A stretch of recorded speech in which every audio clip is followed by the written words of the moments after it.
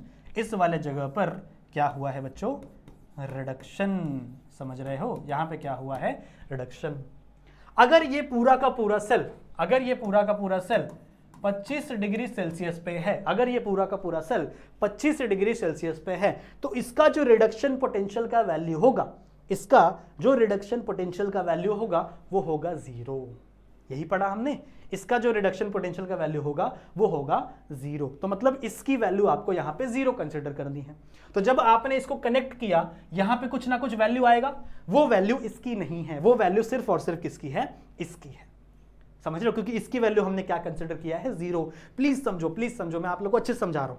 जब आपने इन दोनों सेल को कनेक्ट किया है, तो भैया यहां पे हो रहा है ऑक्सीडेशन, यहां पे हो रहा है रिडक्शन। क्यों, क्योंकि ये है आपका एनोड हाफ सेल, ये है आपका कैथोड हाफ सेल।